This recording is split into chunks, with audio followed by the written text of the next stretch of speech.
Gas cylinder கிடைப்பதே வினாக்குறியாக இருப்பதாக தெரிவித்துள்ள கனிமொழி, இதனால் சாமானிய மக்கள் பெரிதும் தீங்குறுவதாகவும் டாலருக்கு எதிரான ரூபாய் மதிப்பும் தொடர்ந்து குறைந்து கொண்டே வருவதாகவும் கடிந்துரைத்துள்ளார்.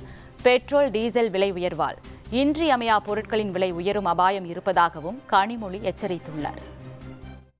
கேஸ் சிலிண்டர் அப்படிங்கிறதே இன்றைக்கி ஒரு பெரிய கேள்விக்குறியாக இருக்கக்கூடிய சூழல்.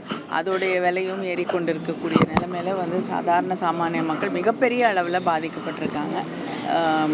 உணவகங்கள் நடத்தக்கூடியவர்கள், ஹாஸ்டல்ஸ் நடத்தக்கூடியவங்க, அவங்களுக்கு அது ஒரு சாதாரண மக்கள் போகக்கூடிய அந்த உணவகங்களில் இன்றைக்கி மிகப்பெரிய சிக்கல்களில் இருக்குது. அது ஒரு பெரிய இழப்பாக இருக்கக்கூடிய அதே நேரத்தில் இன்றைக்கி பெட்ரோல், டீசல் விலையும் ஏறுதுன்னா எல்லா பொருட்களுடைய அடிப்படை அத்தியாவசியமான பொருட்களுடைய விலையும் உயர்வதற்கான ஒரு நிலையை அது உருவாக்கி கொண்டிருக்கிறது. இதில் பெட்ரோல், டீசல் விலையும் கட்டுப்படுத்தாமல் இன்றைக்கி ஏறிட்டுருக்கு. டாலருக்கு எதிராக இருக்கக்கூடிய ரூபாயோடைய மதிப்பீடு குறைந்து கொண்டே இருக்கக்கூடிய ஒரு சூழல் மிகப்பெரிய பாதிப்புகளை பொருளாதார ரீதியாகவும் நாம் சந்திக்க இருக்கக்கூடிய சூழலில்